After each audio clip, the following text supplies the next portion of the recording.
forget to click that button and subscribe to my mom's channel. Hey everybody! Happy Sunday. Welcome back to Shay Chronicles. I'm your host, Denise. And let me tell you, I'm excited. I don't know if you guys been paying attention. Do you know what today is? I will have officially been a podcast host for 30 days. Okay? Can I just tell you the consistency is real? And I've been able to hold myself accountable, which has been tough. 2020, listen, those lessons I'm applying all year, and consistency is one of those that I have to really hold myself accountable for. So I am here. I know I'm late. I will be honest with you guys. I am still very much learning this whole technology thing. I'm pretty savvy too. But apparently I just don't have enough storage. So you guys, I'll get better with time. Bear with me. But if you're new to my channel, hi, welcome. I'm so happy that you're here. Just to give you guys a quick background, if you're new, this podcast is still very much a work in progress. You guys, I am really doing my best to really hone in on a lot of those personal issues and skeletons in the closet is what I like to say, and be vulnerable and transparent in this podcast. This podcast was created to be able to, as an outlet, a release, to provide freedom and peace of mind. And I spent so much time writing in journals and diaries and not really addressing the issues. I mean, writing them down is great. It's a great outlet. But if I'm not talking about these issues and really trying to look within and dig a little bit deeper, then I'm not healing from them. This podcast is our healing zone.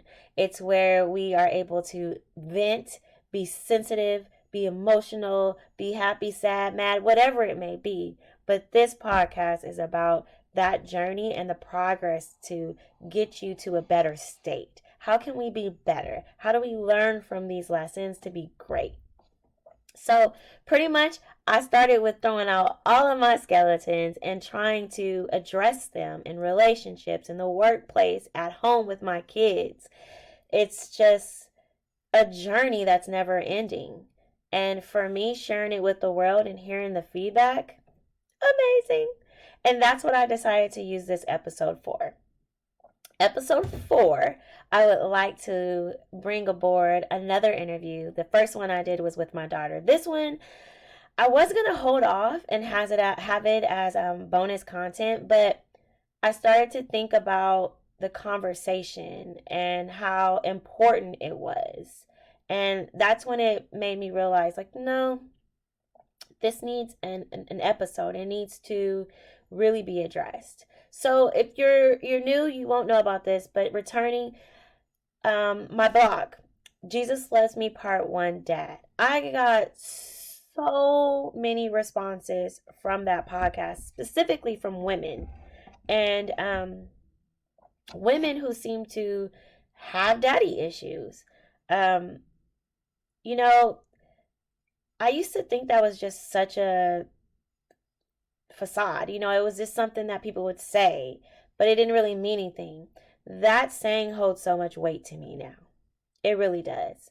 Um, the relationship between us as individuals and our parents are the first relationships we actually have on this earth.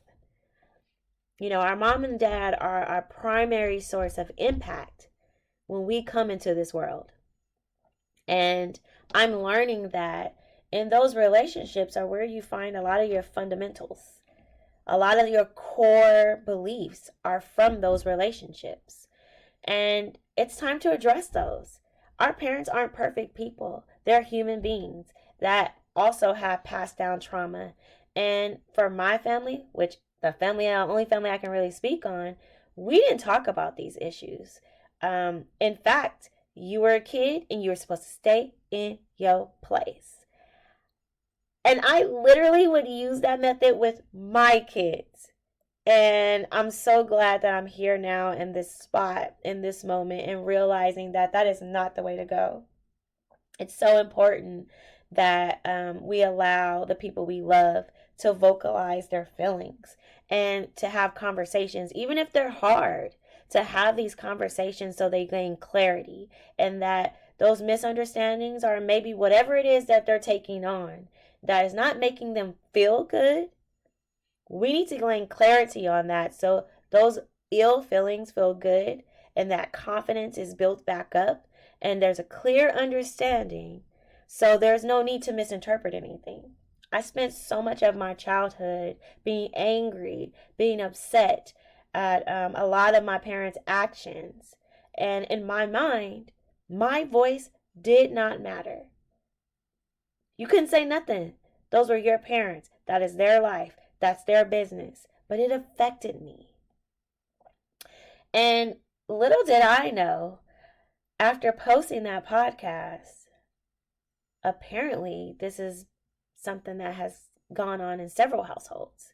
My cousin Brandy reached out, and her story in particular really touched me. Um, we shared a lot of similarities with our childhood. A lot of them are different.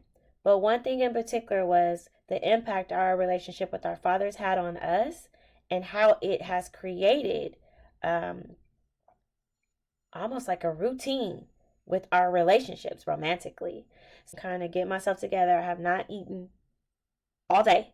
I'm going to make me a snack. I'm going to turn on this Wendy Williams movie and I'm going to watch that while y'all watch this and we're going to holler back. Check it out.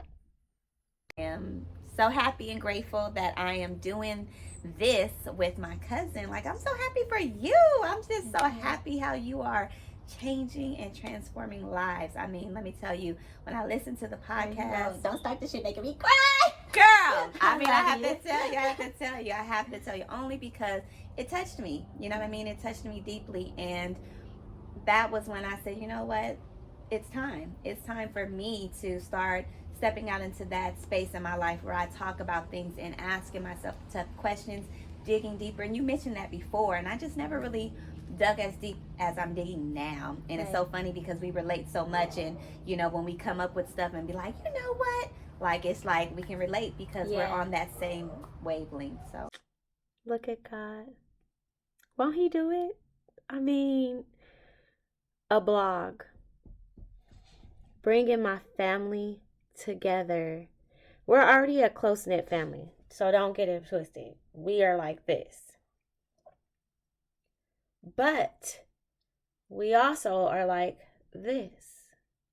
There's so many things that happen in our individual homes that ultimately released broken people out into the world. I'm going to say that one more time. In our homes, individually, my family, even though outside of them we appear to be very solid, which we are, we love each other, we support one another.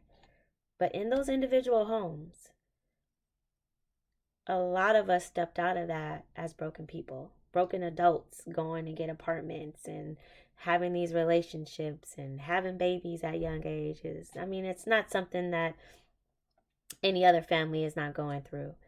But the point is, now that we have the opportunity to change our narrative and realize that the bigger picture is to start creating some type of generational change, a shift to where now it becomes a requirement of how we communicate, to where now our family is okay with having these uncomfortable conversations. Hell, maybe at Thanksgiving at the dinner table, maybe it doesn't even have to be this overwhelming sense of a burden. Maybe now it can be a little bit more of a urge to really just want clarity. This is such a deep topic, you guys. If you really aren't taking the time to identify with these things, I want you to ask yourself, do you really know who you are? Or are you just surviving based off of what's embedded in you? if you have a desire to want something different, or if there's any type of insecurity or something that's blocking you from moving forward, I highly urge you to address that. The fact that Brandy came and wanted to discuss and was eager about it let me know that this was not just an action that I took. It is now a movement that we are taking. So in this next clip, we get a little bit deeper. I mean, I'm so glad she read the blog, but now let's get into it. Let's talk about how her family life was as a kid and how it affected her as an adult. Check this out. Here in a safe space, mostly because we not only relate in where we are in our lives together, but right now also, I think, like you mentioned, what really brought us together, we were always close, but what really brought us together was the passing of both our mothers, because they passed away around the same time. A year, like 7 months after each other. So it was very close in between. So it's just, I remember because when my mom passed away, Brandy was out of state. So she really wasn't able to be there, but I had a great support system. But when Brandy's mom passed, I was one of the first people she called, and I missed her call. And I remember that was like devastating for me. I was like, oh my God, and to find out that your mom had passed away. That was tough for me. And it was just, so we've suffered a lot of, I want to say suffer. I'll take that out. We've grieved, and we are now in a good place to where absolutely. that grief has allowed us to evaluate life and actually start taking into consideration some of the things. I'm going to say skeletons in the closet, because yes. not saying that they're scary, but they're scary to us. They're the ugly truth to us. And so you just put it in this closet. And Shay Chronicles was my opportunity to just be able to say, I'm not okay. I need to talk about this shit. I don't know who I can talk to, so I'm going to just talk. Scream it out loud. Just say it out loud to the highest mountain, you know, like. Right. But like I said, just to know that it brought you to a certain place, it definitely lets me know that it's moving in the right direction. Absolutely. So if you want to, let's just talk about what you think.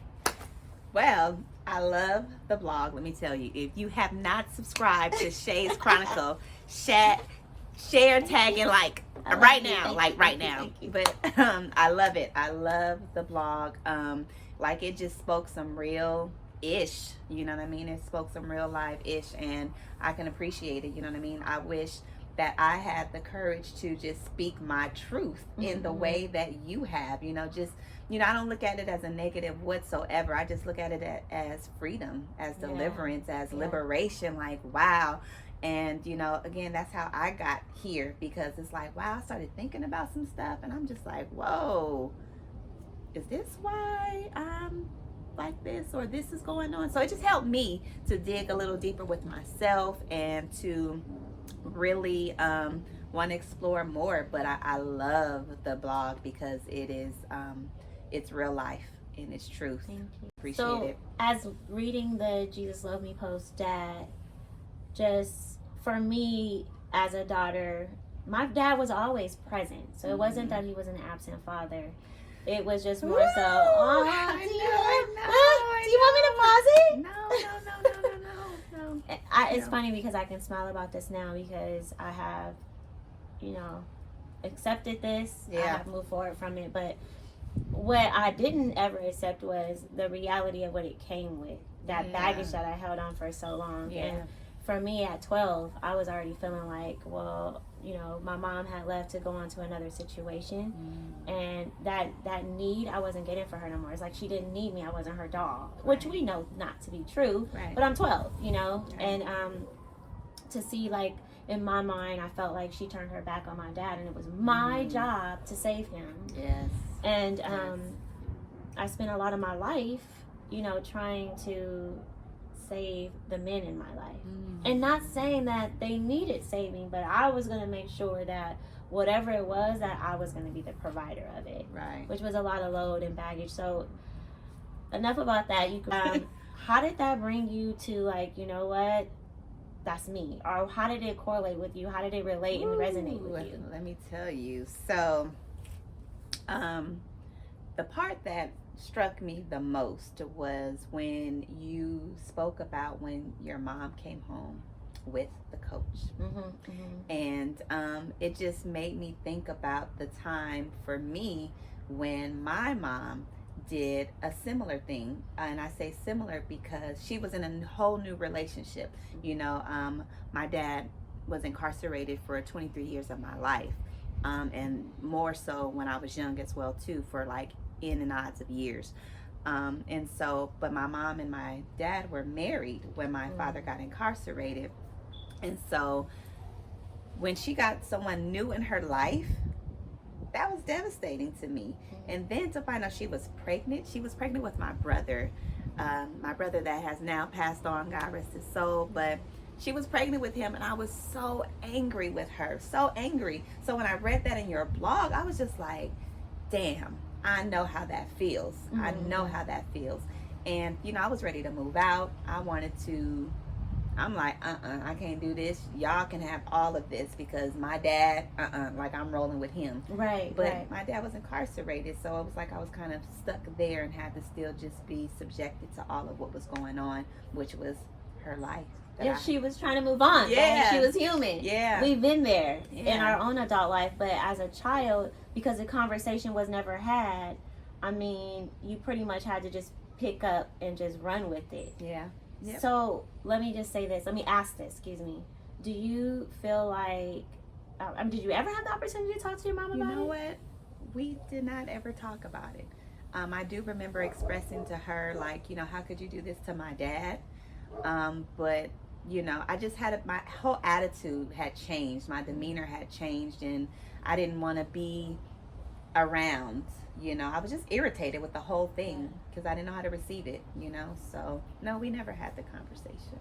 So, obviously, you had a good relationship with your dad. How was that? I mean, if he was incarcerated, did you have a relationship with him? Like, how old were you when he went to jail? Wow. So, my father was incarcerated when I was 10. Okay. And that was just a whole big thing by itself. And so it was very traumatizing for me, being that I was never around my dad. So the time that I finally got a chance to be in his presence, to know what it was like to be like a daddy's girl and to be around her father, I didn't even used to call my dad because I didn't know how. I was a mama's child. Yeah. But no, by the time I started really getting familiar with my father, that was when he got taken away, and I was only 10. Really up to you how far you want to take it, but do you want to talk about how that changed your home life? You know what? It changed my home life a lot, actually. It was just different. Like, we went from a structural type of setting. My father was very disciplined, very structured, very, kind of guy that went to work, came home, took care of business. We didn't have to want for nothing. Right. That was the life I started being introduced to as a young girl. And so that was all that I really remembered from him. My mom was not like that at all. When he got taken out of the home, it was kind of like, whoa, the cat was set free. I mean, the mouse was set free. That structure and that strictness was gone. She's so brave. As I'm rewatching that video, I just have a smile on my face because the situation, the topic of Brandy's immediate family, which means her mom, her sister, her dad, has always been an extreme sensitive topic for our family.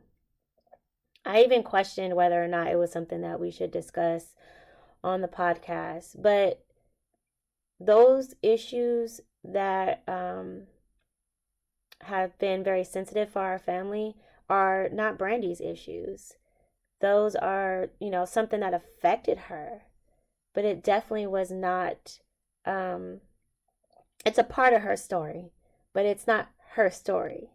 So it was just interesting to actually sit down and talk to her about something that was very sensitive and very hush-hush quiet.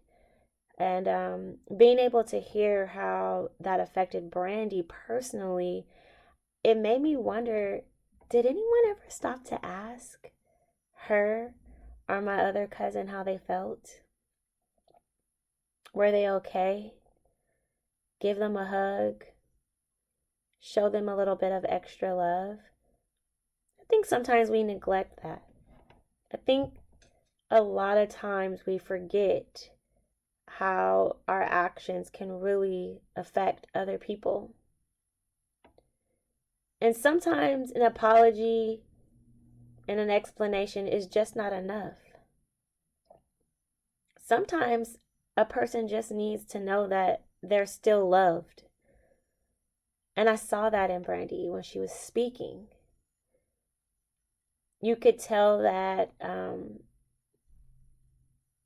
the topic of her father not being in the home was, and always has, affected her. You can tell that, or I felt sitting next to her, I immediately felt the urge to hug her, but I wanted to have the conversation. I think she needed this opportunity to really speak freely about this. So I wanted to dive in a little bit deeper because I'm trying to encourage her and support her. So I try to tread lightly with my questions instead of just going for the jugular. But I wanted to show her extra compassion because all of our stories are different and they all hit differently. But I could tell this topic alone was something that she had been waiting to release for a very long time. So my first question was, how did this affect your childhood? How was the life at home? How did it change? You know, how did you go from being raised in a strict, come in when the street lights come on, no phone calls after 8 o'clock. It seems like she had a very structured home when her father was present. Once he left, that's when the dynamics of the home started to crumble. That intrigues me so much because yes, in the hood and, unfortunately where I come from, it is very normal to come from single mother homes where the mom is doing every single thing.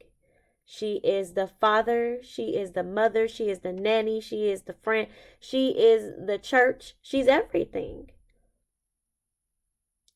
The backbone that a woman has is amazing.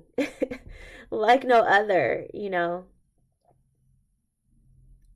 And, to be able to hear her express, with her mom just trying to have some normalcy after, losing a husband to, the criminal system is just kind of like, I can't relate.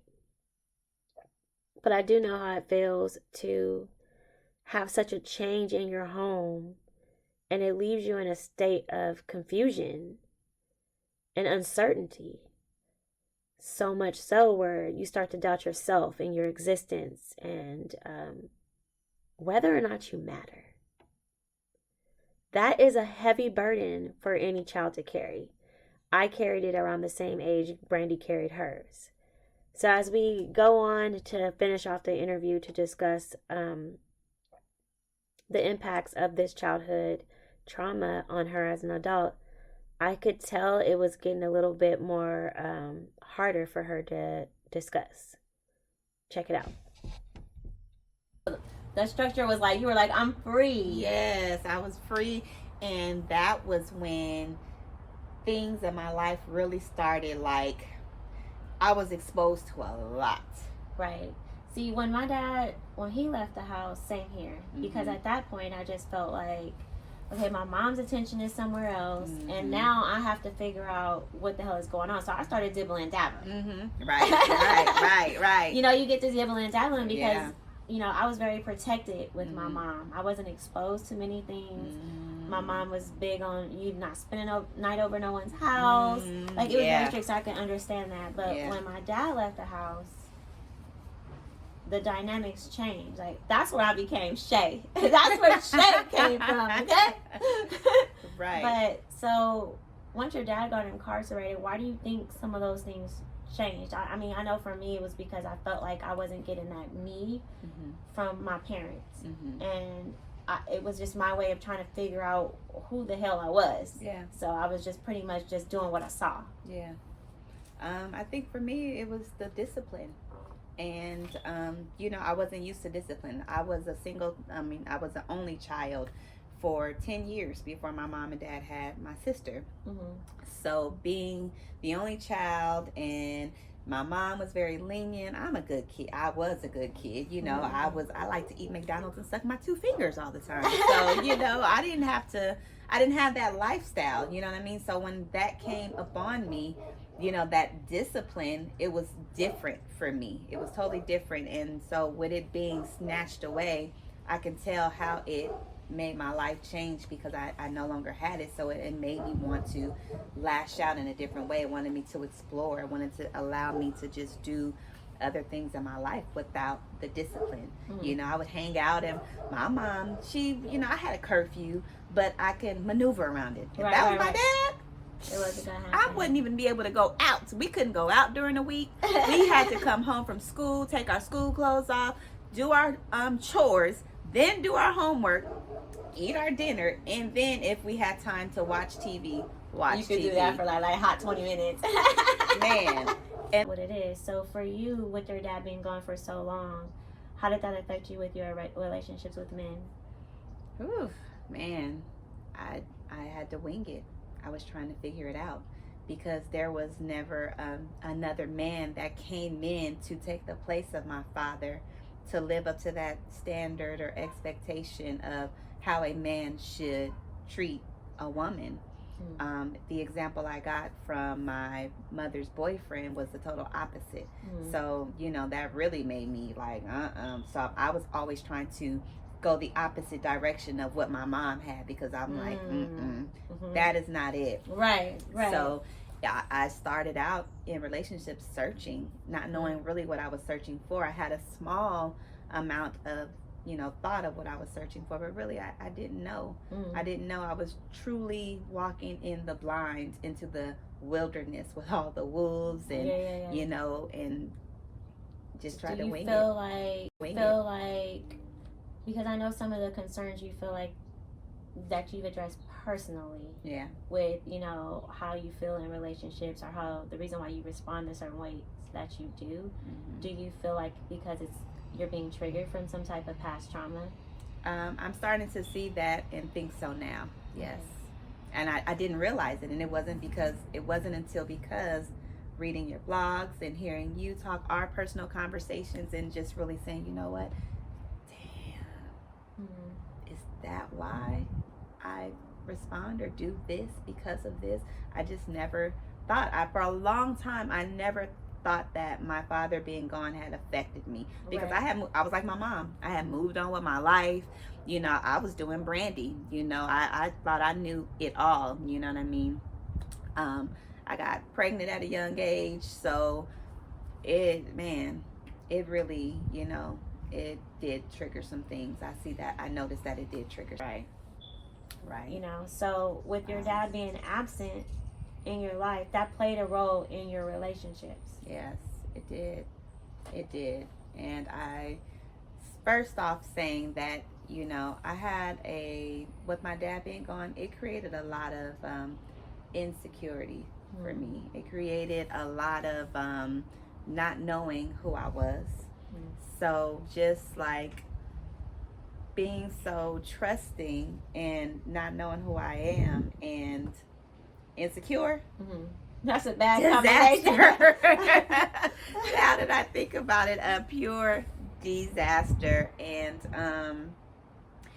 it showed in the choices of men that I chose, you know. Do you feel like you were looking to replace your dad since he wasn't there? I don't know if I was looking to replace my dad, but maybe I was. And I think I was just trying to fill a void, period, of, you know, just having that masculinity in my life, you know, feeling safe, feeling protected, feeling Yeah. loved, wanting someone just to just love me just for who I was, you know, without expecting anything in return from me, you know what I'm saying? And so I'm not going to say that all of my relationships were bad, but it did I can see where it did affect my relationships totally, because there were things in me that I had to break free from, and my main one for sure was insecurities. Really? Yeah, big time. What do you think caused most of them? Just him being absent, or how did you look at yourself? What type of insecurities did you face? I was skinny. You know, I just didn't feel like the most beautiful girl, you know what I'm saying? I don't think I dressed the best, but I didn't dress the worst either, you know what I mean? I just was one of those young girls who I didn't have it all voluptuously like the girls that had it all, but then at the same time I had something. Right. But it was never, for me, it didn't never seem like it was enough. So I always had to try to do extra stuff to be noticed or to be seen, and you know, and rejection. I didn't want to be rejected. Nobody likes rejection. I wanted to, like, you know, if a guy wants to hook up with me, you know what I'm saying, and okay, I'm with it. You know what I'm saying? Instead of setting standards for myself because I didn't know who I was, to say, you know what, no, I'm good. You know, but okay, you know, just so I can feel accepted by you, you know, just wanting that masculinity, that energy from a man, and you wanting me the way I think that I want you. Because now I'm thinking I want you because you're making it sound good. You know what I'm saying? But, you know, I want that icing on that cake. Right. You know what I'm saying? And so it affected me in ways because I didn't at that point know how to really choose, because I had it in my own interpretation in my mind based off of what I had from when my dad was with me. Right. I had like a really little bit of a skip it. And so I remember my first older relationship. He was 19 years older than me. And now that I think about it, he was more like a father figure. Wow. Without being a father figure. Right. You know what I mean? So he provided for me. He put me up on game about stuff. He did stuff for me, and he still allotted me my space because I was a young woman. Right. You know what I mean? I had my own place. He had his own place. But I can come stay with him and still have my own place. So, you know what I mean? He allotted that for me. And I didn't ever realize that I was, I guess, looking for that. I never thought that. I never truly admitted that. I think that was me looking for a father figure. Yeah. I just wanted love from a man. Yeah. From a man, you know? And we all do. They lying if they say they don't. I mean, and if you want a woman, that's cool too. But everybody wants some daddy love. Yeah, and I'm so glad you said that, because till this day, I don't know what it's like to have love from my dad. I knew my dad loves me. I knew he cared about me, but I missed out on all of that as a young girl, to just feel pretty. Your dad, you know, telling you how pretty you are and being a protector over you and not letting you get caught up by the wolves out in the streets. That's a lot of what I was missing. Just being able to have that in my life. Damn you, Brandy. I love you. You too. And you're so fucking beautiful. You know what? I was going to ask you, but I mean,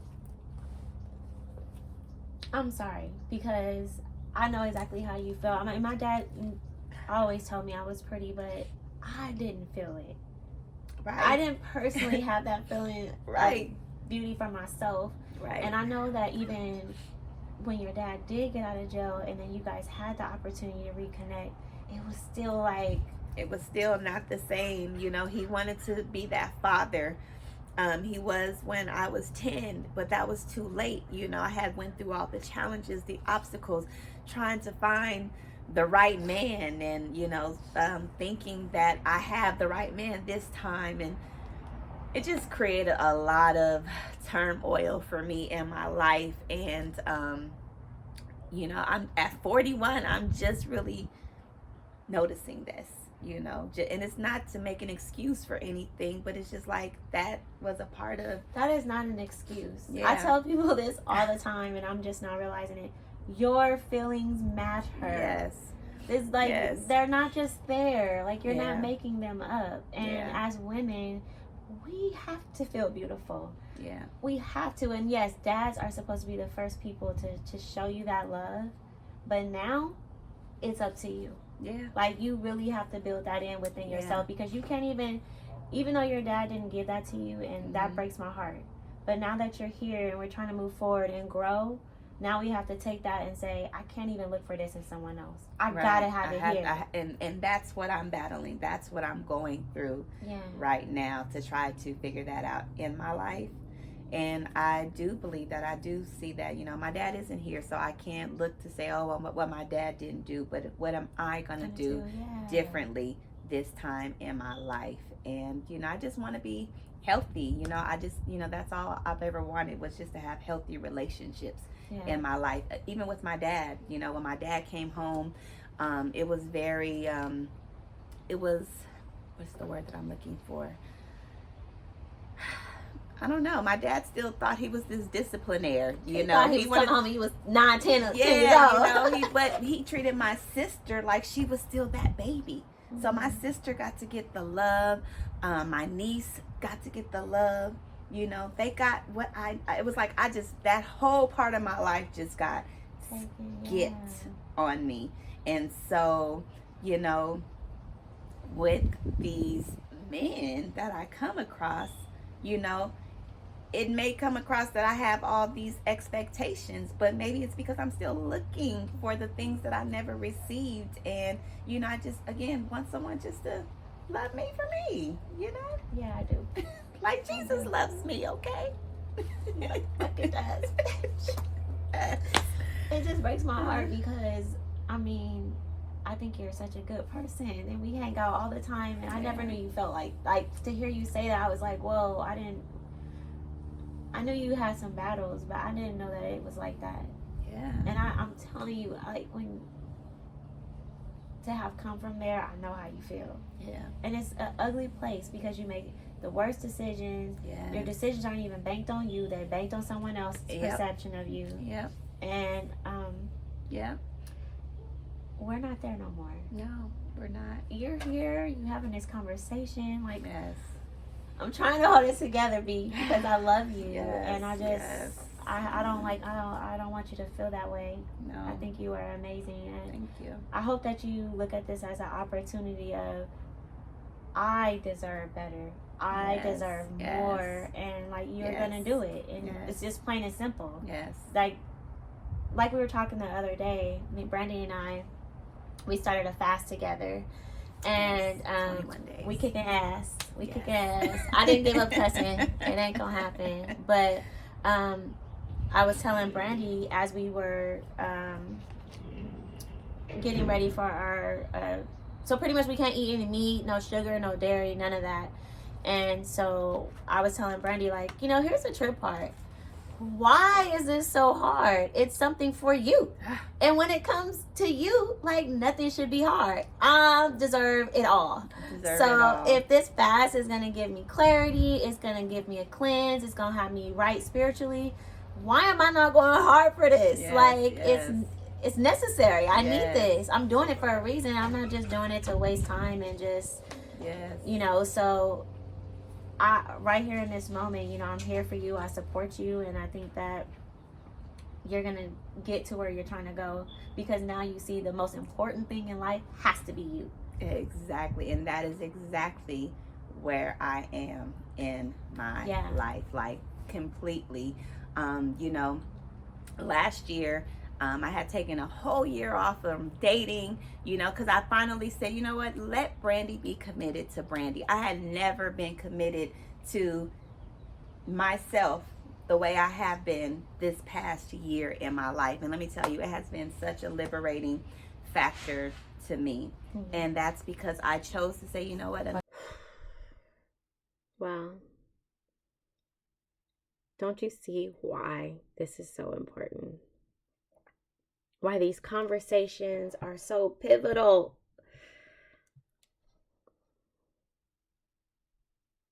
I know that this work started with just me, and I have to keep saying that because it definitely goes beyond me. Brandy, I just want to thank you for telling your story, speaking your truth, and really implementing the change. We have spent almost every day together for these past 2 weeks. You are building a business, you're thriving, you're changing the narrative for your life. And I'm just happy to be able to witness it. I'm grateful for our relationship. I'm grateful for our authenticity that we have. I love that spiritually we understand each other. And yeah, we might be bound by blood, but I really think it's the love. And I love you. I think you're beautiful. And I think that you have so much to offer this world. I'm sorry that you had to endure a lot of those pains and triumphs that came with that pain, though, but they were triumphs. Those were times that you had to get through because look at you now. I mean, wow. Our relationships matter. The people that we bring into our lives matter.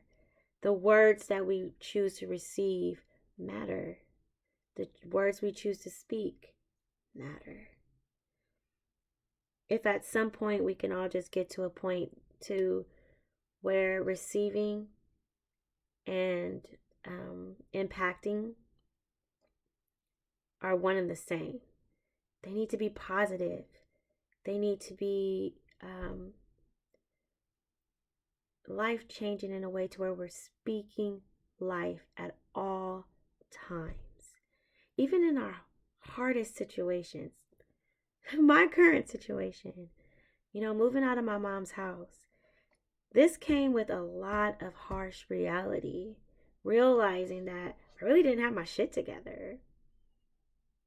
And understanding that, okay, well, maybe I wasn't taught this, and that. But I was given these morals, these values, this integrity, the strength, this perseverance. That was all instilled in me. I surround myself by people who feed me. I don't seek it and I don't need it, but it is a blessing to have those people around you that constantly are pumping in life to you. This was just another conversation, and thank God it's a conversation amongst someone in my family, because my goal is to break all of those generational curses. Like, we're done. Not doing that anymore. It's over. I won't allow it. And I'm grateful for my circle. I'm going to always give you guys love, because without you, I would still just be writing in my journal and thinking these things. And yeah, expressing myself, but not taking action. This podcast is holding people accountable, because once you hear these words, you know better. Brandy knows better. I know better. We're moving in a direction of faith, trust, and most of all, love for ourselves and our family. Ultimately, I pray that our family builds a strong bond, and those chains that has us shackled and stuck to this generational get a 9 to 5, don't graduate from college, we don't talk about family secrets, if something happened to you, keep that shit to yourself. We're not doing that anymore. We're discussing it, we're accepting it, and we're moving forward. Or else, you know what I'm saying, I gotta move to the left. Change is now. It's here. I'm ready. And I have to embrace it. I'm passing down something that will build strong holds and futures for my grandkids. And yes, I'm young, but I have to think like this. I have to prepare my kids to expand their mind frame beyond just when I turn 18, I'm getting the hell out of this house. I need them to start embracing life and what they're going to get out of it and what change are you going to leave for the next person. That's the family dynamics I am on a mission to set. This movement is exactly what I just said it is. Movement. It is action behind words. And I stand by it. I thank you guys for joining me for episode 4. I hope you got something from it. And I'm going to continue to do this. I don't care if I'm running late or not. I am going to post every week. And I'm going to allow this forum to continue to be an open, safe place to be able to heal, trust, and love. Until next time, guys. I'm tired. Good night.